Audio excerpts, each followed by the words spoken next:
on this episode of Mythbusters.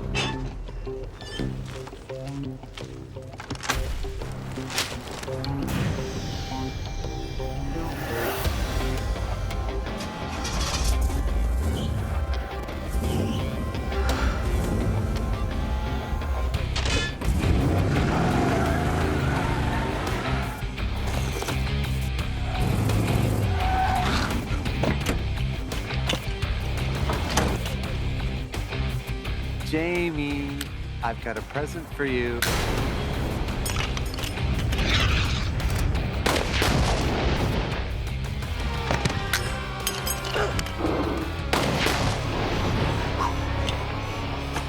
Welcome to Hollywood Explosions on Trial. Who are the Mythbusters? Adam Savage. I got the chicken!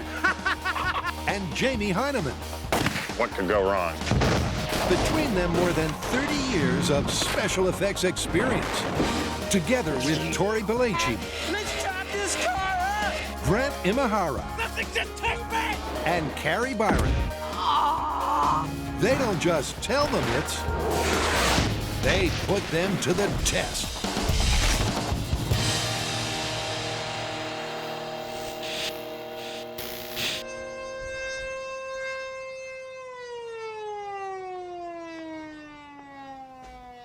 Looks dangerous.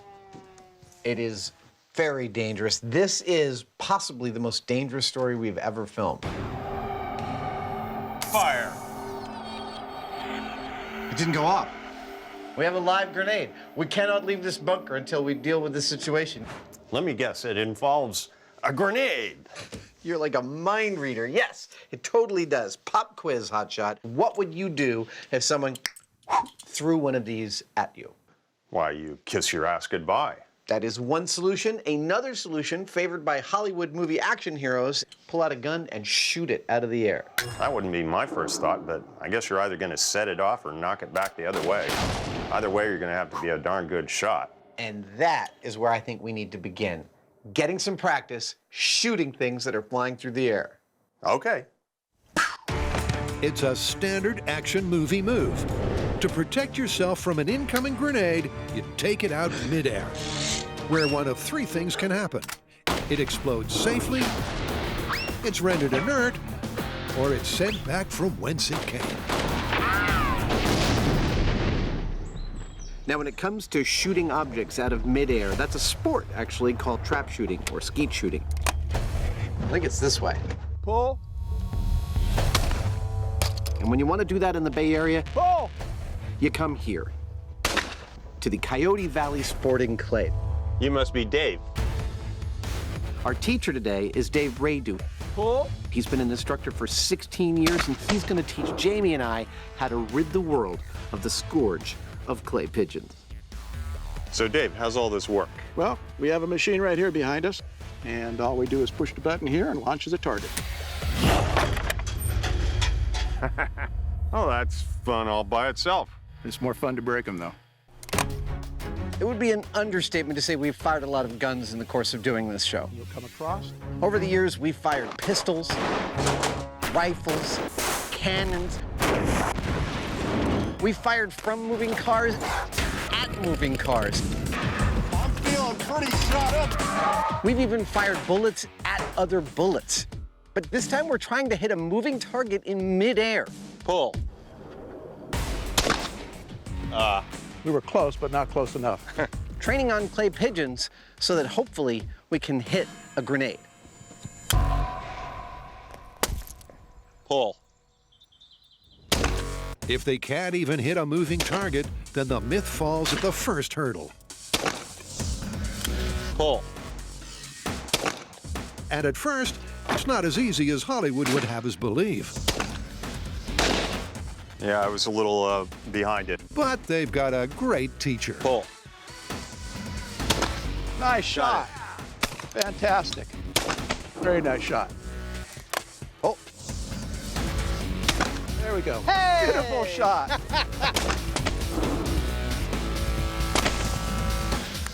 Oh, I was just going to tell you about that. We've been shooting at these clays from the side, but if you're trying to avoid getting hit by a grenade, You're going to be more concerned when they're coming right at you. Yeah, I got it. Like that. Oh! Very well done. Nice shot. Interestingly, the more realistic oncoming trajectory is a lot easier to hit. So far, this myth is moving in the right direction. Sweet. Pull! Yeah! It's not a bad way to spend the day. We fired at things traveling perpendicular to our line of sight. Pull! And we fired at things coming straight towards us. And for my money, shooting at something coming straight towards you is like 4 times as easy.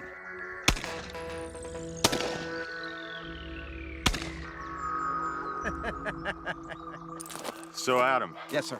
to celebrate our newly found skills, I'm going to go over behind that building over there and toss my beret out. No way. And let me shoot at it? You've got 1 shot. I'll take it.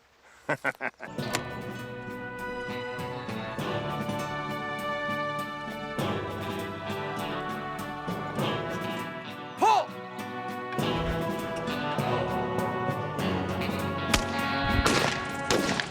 I can't tell if I hit. Did I hit it? I think you did. Oh! Sorry. Let's go take a look. All right. I think you did. There's the proof. Dude, I get to keep this some stuff and mounted in my trophy case. Well, what am I going to wear? We'll get you another beret. Okay, you let me know when it arrives. For those of you that thought that Jamie's beret was bulletproof, myth busted. Yeah.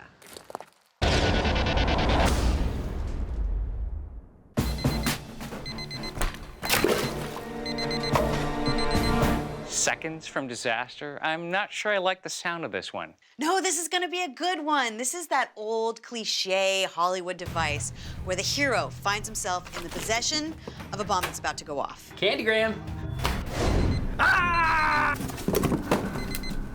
Instead of letting it explode, he surveys his surroundings and then finds a place to stash it.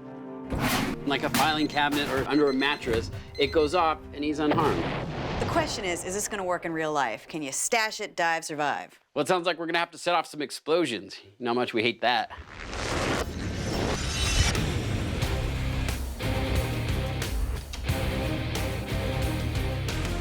So we're here at the Alameda County Bomb Range to see what items that you would find in your household that could protect you from an explosion. Now, the amount we're gonna be using is a pound of C4. When in doubt, C4. So what is C4? Well, its technical designation is cyclotrimethylene trinitramine. When you want a high-velocity explosive that's also very stable, C4 can't be beat. You could set it on fire and it wouldn't go off. You could hit it with a hammer and it wouldn't detonate. What it does take to detonate C4 is det cord or a blasting cap. The explosion of the blasting cap applies a really powerful shock that triggers the C4 explosive material. As the C4 decomposes, it releases a variety of gases that expand at over 26,000 feet per second. Now, before we can find out if you can contain that explosion, we need to find out what its power is without containment. And for that, we're gonna do a control. All right, Buster, the bomb's about to go off. Jump. So how are we measuring the shock wave? Safe. With these. Burst discs made by a company called Osico. Now what happens when an explosive goes off is that you have a shock wave that propagates spherically out from the center of the explosion. All right, so that's 20 feet away from the blast zone. These are calibrated to burst at a specific PSI. This one is 13 PSI, which we're using to measure injury. Because remember, it's not whether the hero lives or dies, it's whether he walks away unscathed. Yep, if the pressure wave from the explosion exceeds 13 pounds per square inch and ruptures the discs, then Buster's not walking away. But exactly how far out is that injury zone? All we need now is JD and a big boom.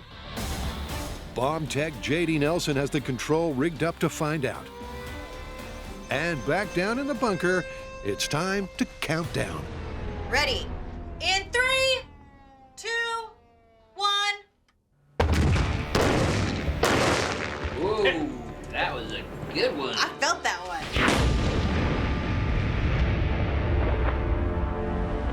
Look at that. That's perfect. Yeah, we've got our injury radius at a little bit more than 12 feet.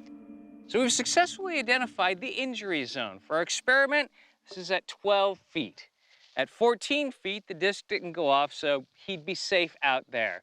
We're gonna set our guy right here at the 12-foot marker and try it again with our first household item, a filing cabinet.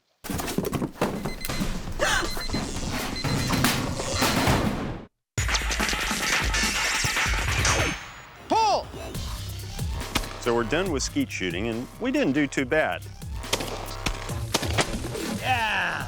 But that was skeet. Oh! Now we're gonna try our hand at hitting something that's more like a grenade and see if they're any harder to hit. Sweet. To do that, it's back to the shop, where an old favorite is resurrected. I call it my little pop gun. And rejigged to launch paintball grenades That looks badass. the same distance as if they were thrown. Gun is hot. 3, 2, 1. That was an awesome sound. With a little more air pressure and some room to play with, they'll soon be lobbing their fake grenades realistic distances. That is a stunning piece of equipment and my favorite noise we've ever made. That's my little pop gun. And back on location, This looks like a good spot. All right. the pop gun is lined up and ready to launch. Adam, are you ready for a range finding test? Indeed I am, sir. Now, dialing in Jamie's pop gun involves adjusting the air pressure behind the rubber grenade up or down to get its throw exactly where we want it. 1. Yep, that right there. That's too far. Where do we want it? Ramp it up just a little bit. Well, we want it to be a reasonable distance, as if thrown by a person. We want a reasonable amount of hang time, and no, that's pretty much it, just those two.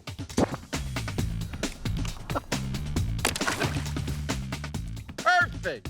Which means it's shooting time. Just like with skeet shooting, we're using a 12-gauge shotgun and bird shot. All right, sir, loading. Why bird shot? Well, because it doesn't travel very far, and so it doesn't pose a hazard for anybody outside the immediate area. This is it. Gun is hot. It's all very well hitting a harmless clay pigeon that's designed to float, but how about a less than aerodynamic paintball grenade? Pull. Nice! That was the most satisfying trap shooting ever. Well, our skeet shooting training paid off in space. Pull.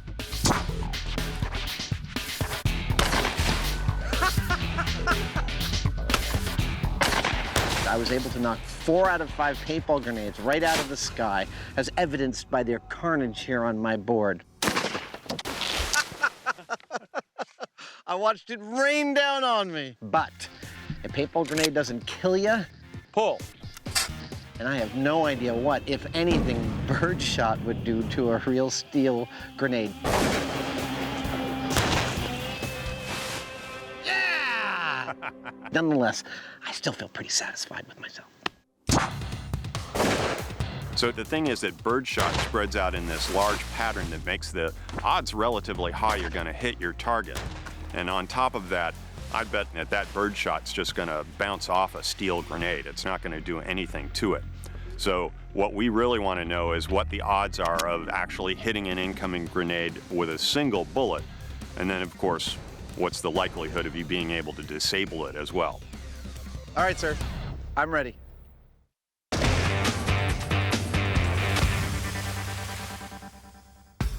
"12 feet away from 1 pound of exploding C4 will result in serious injury.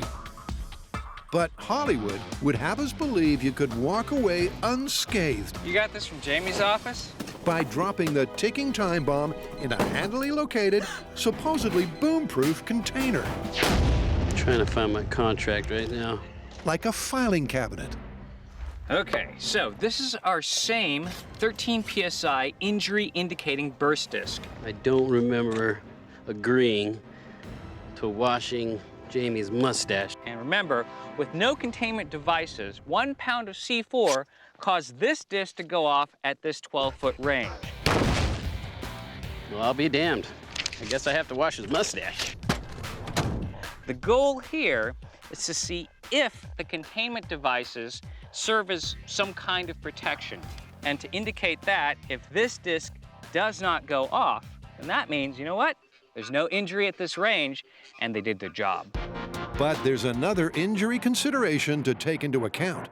You're probably asking yourself, why do you guys have these styrofoam cutout blue guys? Well, those are our shrapnel catchers, because if the shockwave doesn't injure you, the shrapnel might. Yep, this time it's not just the shockwave Buster has to survive. There's going to be debris. All right, so in a cartoon world, it makes sense. You shove a bomb inside of a file cabinet and it holds the bomb in and you get away safe. But I think in reality, no way. I think you're adding containment, which is going to give the explosion more oomph. You're also adding shrapnel into the equation, which is going to throw metal straight at you. I think this is going to make things worse. In 3, 2, 1. Well, there goes your files. Oh my God. Wow! That is a mess of paper. It's just confetti. All right, let's see if it helped. Well, as far as the pressure wave goes, the filing cabinet did offer some protection. The disc at 12 feet, the dive to survive zone, did not burst. Okay, so the cabinet did save you from the shockwave, but you're gonna be killed by the shrapnel. I mean, look at that guy's head. It's been ripped off. Oh, putting the bomb in the filing cabinet? What was I thinking? Ugh. Yeah, there are large pieces of metal that are 100 feet away. File cabinet was busted. I mean, this is a disaster. It may have helped the shockwave, but the shrapnel? Imagine gas is moving at 26,000 feet per second, pushing this straight towards you. Ouch!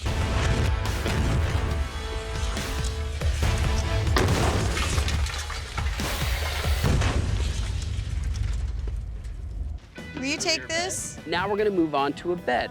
Ooh, I kind of want some red silky sheets now. This is nice. Ooh, these are fancy. Now you might be asking yourself, how would you use a bed to protect yourself from an explosion? Cue the dream sequence. Wait for this, it's a little disturbing.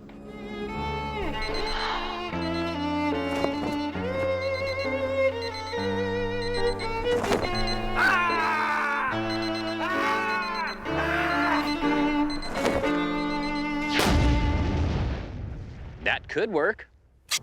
Now, my personal feeling is it's not exactly oriented in the right direction to give you the most protection. You know how excited I am about blowing up this bed? In fact, if you sandwich the explosive right between, right here, you're in line with it. That boy ain't right. So I think what we're gonna have is a burst disc and a lot of shrapnel-filled guys. Here we go, in 3, 2, 1.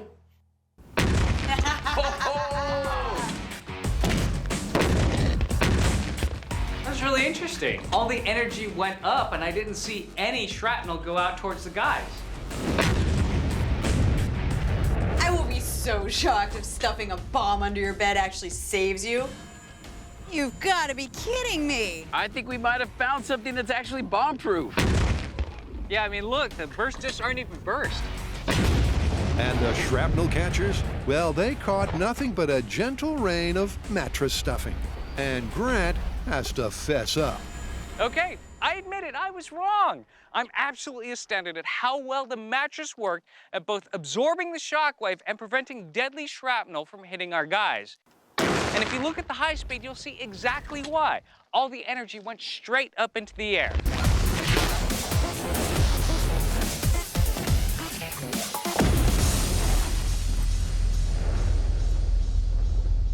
But up next is a fish tank full of water, and that is a totally different animal. Welcome back. It's guns versus grenades on Mythbusters. And truth be told, if someone has just thrown one of these at you and you have enough time to see it and pull a gun to try and shoot at it, Pull. the kind of gun you're gonna have ready access to, it's gonna be something like this. But unlike a shotgun, this only fires a single round, a single piece of lead. Can you even hit this in midair with this? Well, that's what Jamie and I are about to try and find out.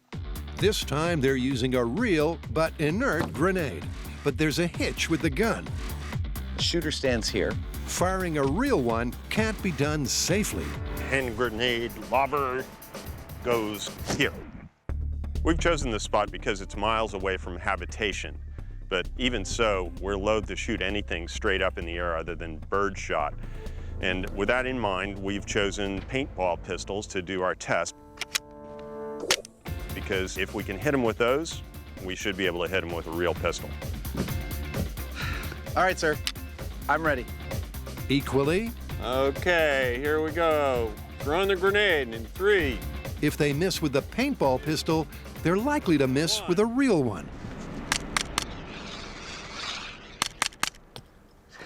Totally missed it. Let's try again. The myth is hitting its first hurdle. Because Adam's certainly not hitting any grenades.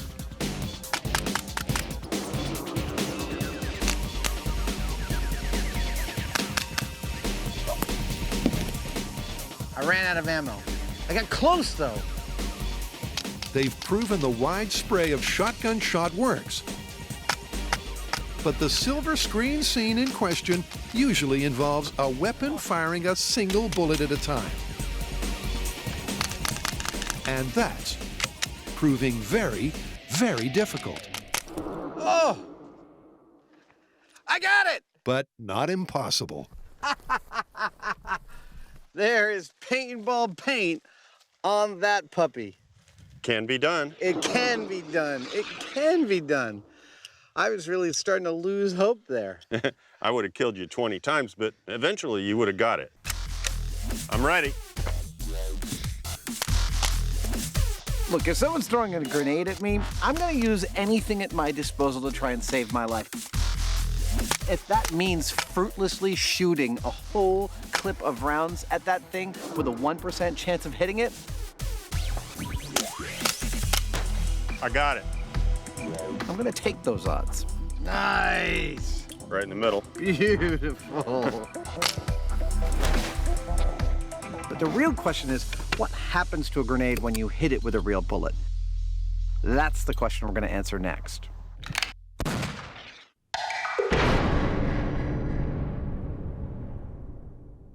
We're testing different household items that can mythically contain the blast of a bomb. You've got to be kidding me. This test, we're using a pound of C4, and we're throwing it inside of a fish tank. Candygram. To measure it all, we have our Osico burst discs and our shrapnel catchers. This will tell us if a fish tank is enough to take on 1 pound of C4. Anybody else feel like going to the bathroom? So what do I think is going to happen here? Well, I see an incompressible fluid, Be free. surrounded by a 3/8-inch acrylic tank. Bait fish. The water is not going to really absorb the explosion.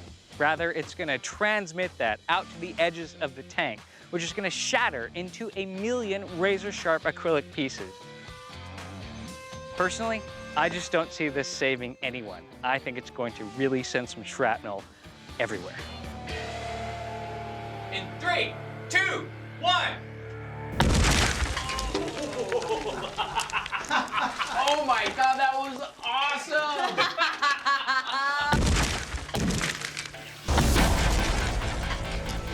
That did not look good for our diving would-be survivor. But what's the evidence say?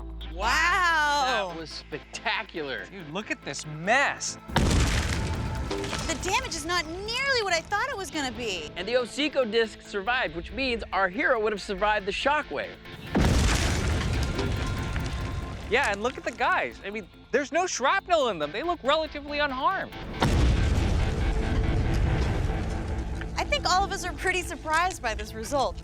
We thought this was gonna shred, and there'd just be frag and shrapnel in all our guys, but that's not what happened. And it looked like all of the energy was focused on the front and the back of the tank, which was elevated. So if you hit the deck, you might walk away from this unscathed. I think we can actually call this plausible. Agreed. I think it's plausible as well. Shocking. That was awesome.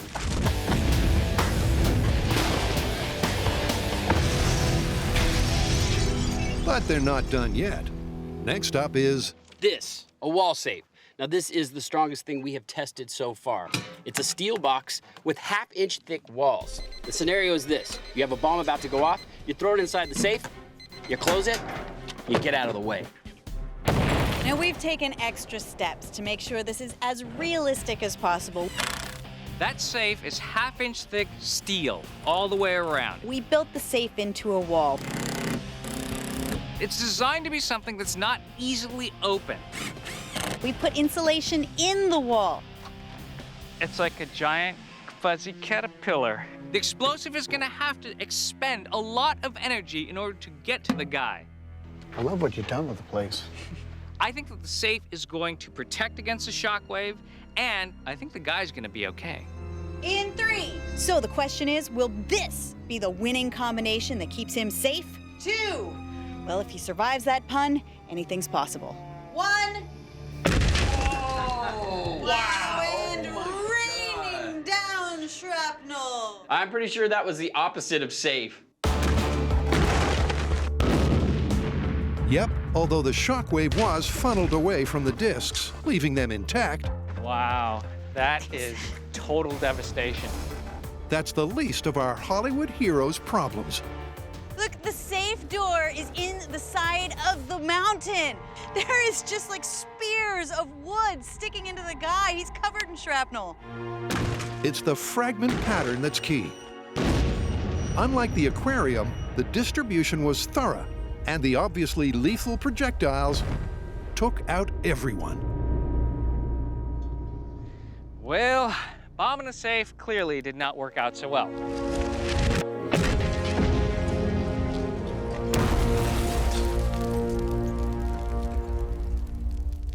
But up next, we're going big, really big. Welcome to Angel's Camp Quarry, because next up, the team is ramping it up. Now, what's the scenario? That's right. It's a garbage truck. Imagine this. It's early in the morning, you go to your mailbox and you find, what is it? A bomb! What am I gonna do with it? Oh, I know, it's trash day. Throw it in the garbage truck. Now he has 2 options. He can jump away from the truck, dive here, or he could jump off to the side and let this steel wall protect him. Because of that, we're gonna have 2 different setups. We're gonna have a shrapnel catcher with the burst disc here and another shrapnel catcher with the burst disc here, and see whether or not this garbage truck will protect him. Well, that depends on your position. See, our explosive is gonna be right in the tray here, exposed to the open air. If we look at both the blast wave pressure and the frag, all the guys in this zone, this is the danger zone, man. However, if you look at the wall of the garbage truck, that's probably not gonna frag. In fact, that's probably gonna direct all of that energy out this way, which means the guys on this side, they're gonna be totally fine.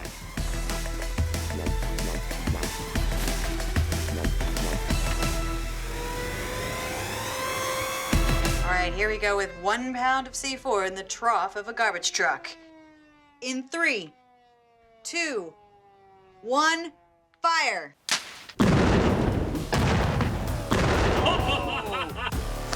Yeah, that was a pretty big pop. Let's go see if they survive.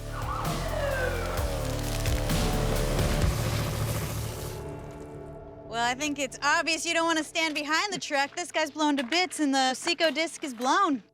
All right, well, over here on the side, looks like you'd fare a whole lot better. In fact, you'd survive without injury. If you jump off to the side, you would survive. This one's looking plausible. So plausible by proximity.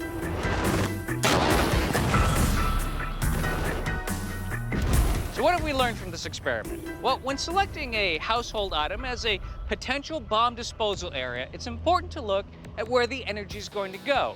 Completely containing all that energy is a very bad idea. But if you find an item that can focus the energy in one direction, like the mattress or the aquarium, or in the garbage truck, and you jump away from that direction and hit the deck, you significantly increase your chances of survival. You guys, we're here. We have a truck, we have experts, and we have a lot of explosives. I say we do this Mythbusters style. Let's make it disappear. It's time to go boom. Fire in the hole! Fire in the hole! Fire in the hole! 5, 4, 3, 2, 1. Pull! We're done with our target practice on fake grenades. So now it's time to break out the real ones. Looks pretty innocuous, doesn't it? It is, in fact, pretty small compared to some of the things we've blown up over the history of Mythbusters.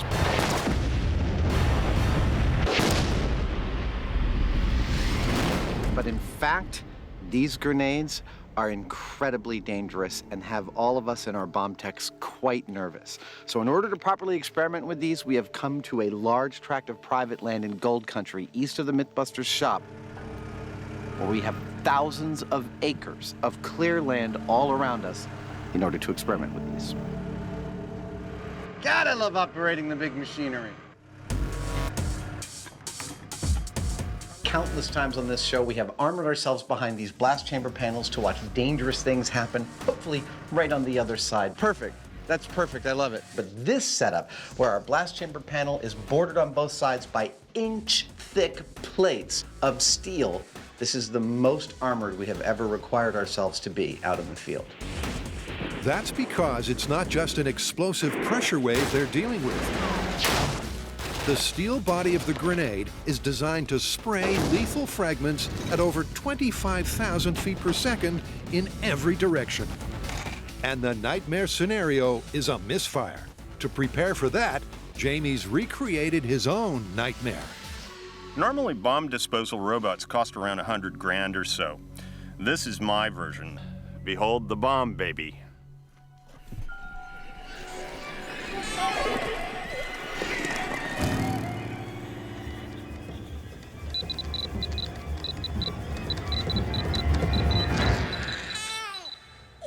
This is about a $200 remote control truck. I put some servos for arms, a baby head, and most importantly, through this camera, I'll be able to see what's going on from the safety of our reinforced bunker. Those are the safety precautions. But what's the first test? Time to wire up a little control. Before we get to shooting guns at these things, they have a timed fuse. All right, go ahead and make it go up. I.e., after you pull the pin and release the spoon, there's a few seconds before they blow up. How many seconds? That's what we need to determine by blowing one up. I knew that was a dud. But this one isn't.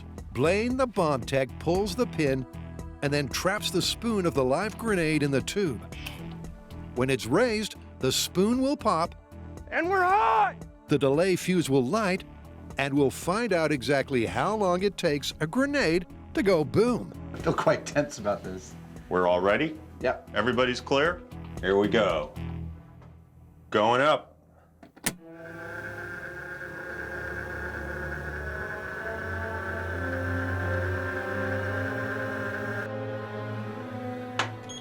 I heard the cap go.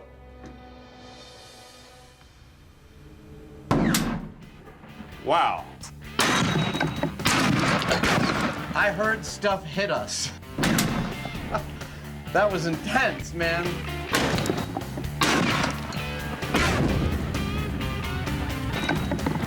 It is a momentous day.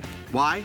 Because in the first time of 10 years of doing Mythbusters, I have finally heard the cartoon ricochet sound of pew Wow. as a piece of grenade shrapnel bounced off the bulletproof glass.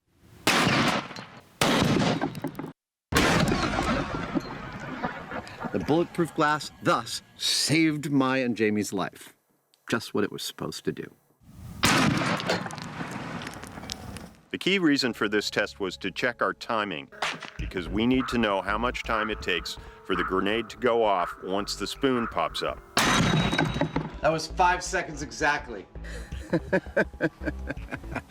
Time for some guns. We're just about to start firing guns at grenades, and we've been thinking about it, and we think one of three things is going to happen for each of these shots. Either the round will render the grenade inert and maybe decimate it. That's one. Two is it could actually detonate it and explode it in midair. Or three, it could bring enough energy to the equation to actually send the grenade back to where it came. I'm curious as to what the result is actually going to be. To find out, the setup is simple. All right then. It's been established an oncoming grenade can be taken out. But with live ammo, they're taking no chances. 3, 2, 1, go. Perfect. These are the weapons we'll be using on our grenade today, and we'll be firing 4 kinds of ammunition out of these 3 weapons.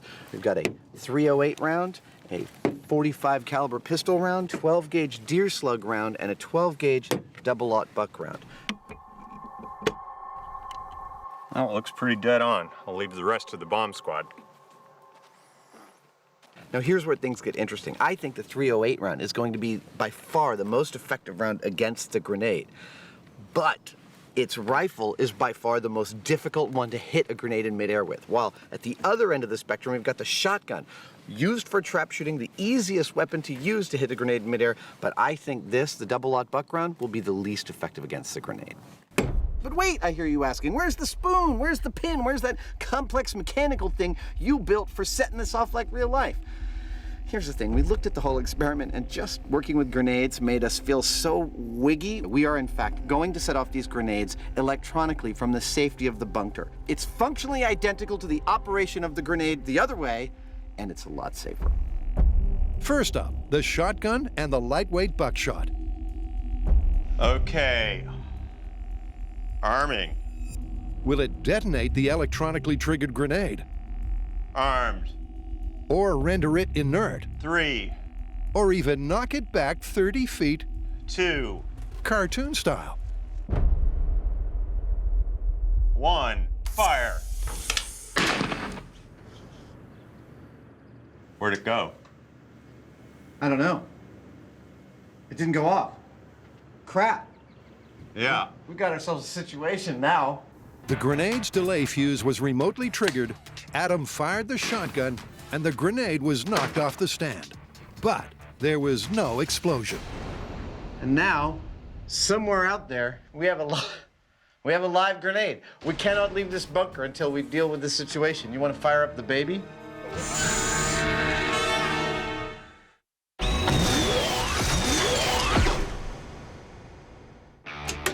Turns out that the garbage truck is plausible. Our hero would have survived that blast. But now it's my favorite time where we ramp it up and see if we can make that garbage truck not so bomb-proof. So we're gonna load it up with 200 pounds of ammo and see if we can make this thing disappear. Now, does this remind you of anything? This is like cement truck all over again. And this is the quarry where we actually blew it up. Now, one thing everybody complains about is you guys don't have a high-speed shot. We don't have to worry about that this time. We have our high-speed camera standing by, and we're gonna get that shot. Isn't that right, Willie? No pressure. So we've taken all the data that we needed for this experiment. We've analyzed the results and presented our conclusion. Pretty much there's no science left. What we're about to do, we're going to do for fun. May we present, for your explosion enjoyment, the garbage truck.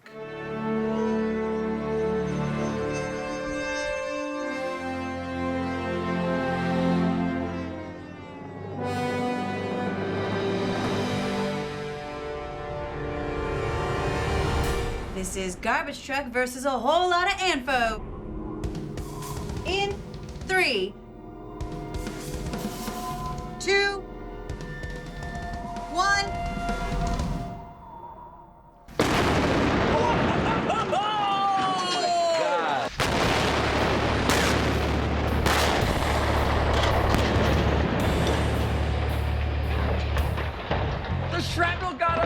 same height as us! Whoa! Woohoo! That was intense. Now that's an explosion. No CGI, no unlikely survivors. Just a whole load of big boom in glorious 5,000 frames a second high speed. Wow. Way to ramp things up, guys. Well, that's one way to take out the trash. You know what the best part about all this is? Through the magic of editing, we can watch this experiment over and over again.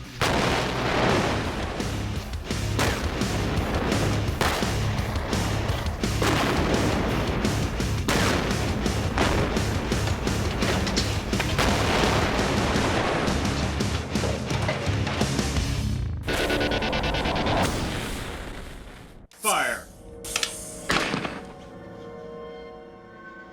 Where'd it go?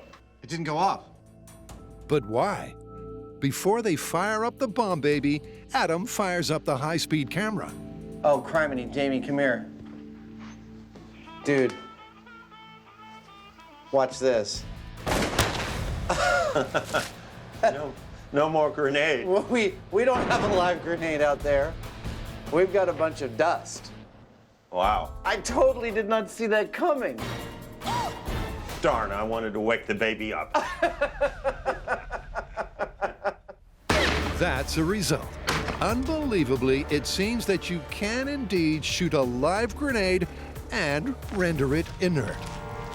It's amazing. It didn't- disintegrated the outer casing, and then, even though this was within its 5-second range, did not let it explode the cap so the TNT didn't blow up. Wow. I would not have called that. That's amazing. The double-odd buck completely disintegrated the grenade, and that frankly surprised us all because double-odd buck is their little .38 caliber lead balls, and you wouldn't think it would be able to do a whole lot to a steel grenade. But it did. It took it completely apart, and it even took apart the blasting cap before it could go off. An astonishing result. The fuse was lit electronically, but before it could detonate, the buckshot broke up the TNT party. From Hollywood wishful thinking to actual fact. Next up is a deer slug. That's 1 ounce of solid lead. With that unexpected result, the question is, which of the 3 potential outcomes will the remaining 3 types of ammo induce? Arming. 3, 2, 1, fire! I don't think anything happened. No. I think it took the grenade in half. The deer slug had exactly the same effect on a grenade as the double-odd buck. It just goes right through it. Awesome result. These are my favorite kinds of results. I mean, if you remember, we started out this episode doing trap shooting for practice. But the whole time I'm thinking, there's no way those shotgun rounds are gonna have any appreciable effect on the grenade. That the shotgun round rendered the grenade completely safe, not only by blowing it up, but also by rendering its blasting cap inert. This is a case where I absolutely love being that wrong. It's very cool.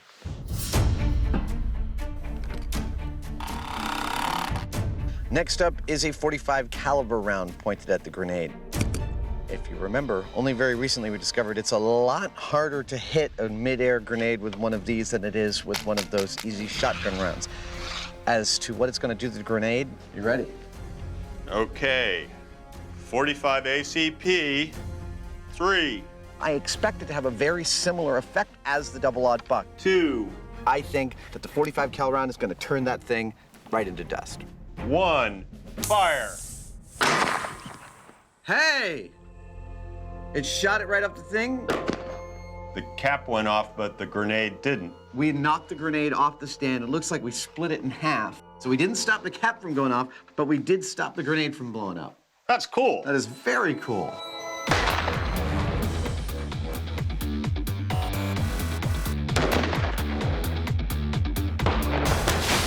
Compared to the buckshot, the 45mm round removed the blasting cap with surgical precision.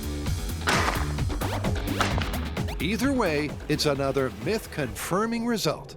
What's next?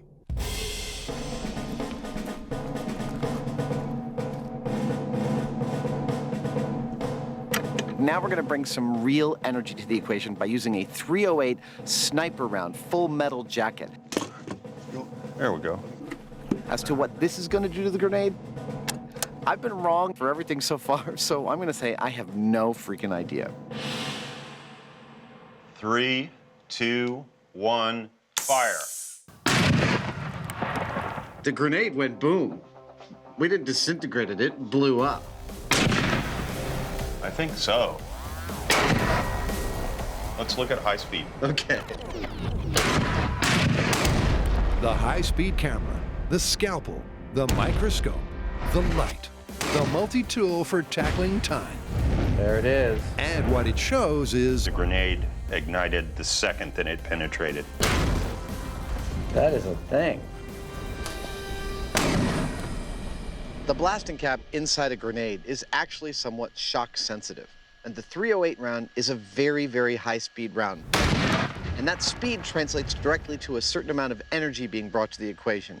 And in our case, the 308 round, the very instant it touched the exterior of our grenade, that shock caused the entire thing to detonate early. It was a very, very powerful reaction and an instant one. Yep, it's the second of 3 potential results, and the most common of the cinematic techniques, the mid-air explosion. But let's think about that for a second, because if that ignited the grenade at any closer than 45 feet, which is the kill zone for a grenade, you're dead. Further than 45 feet, it starts to become almost impossible to make a shot like that. Yes, in theory, it's possible, but I would duck. Personally, I would just duck. That worked! So to recap our final results, the high-powered rounds, the 308, actually detonated the grenade, which means that if it's within 50 feet of you, you're dead, sucker. But the low-powered rounds, the 45, and especially the shotgun, both rendered the grenades inert. The shotguns even kept the blasting cap from going off. Pretty much the exact polar opposite of what we thought was gonna happen. Isn't that cool?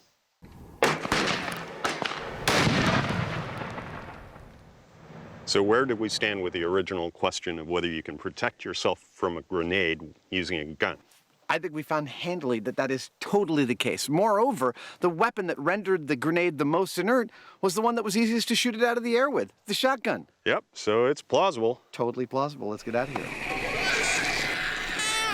Uh-oh. Bad baby. Run!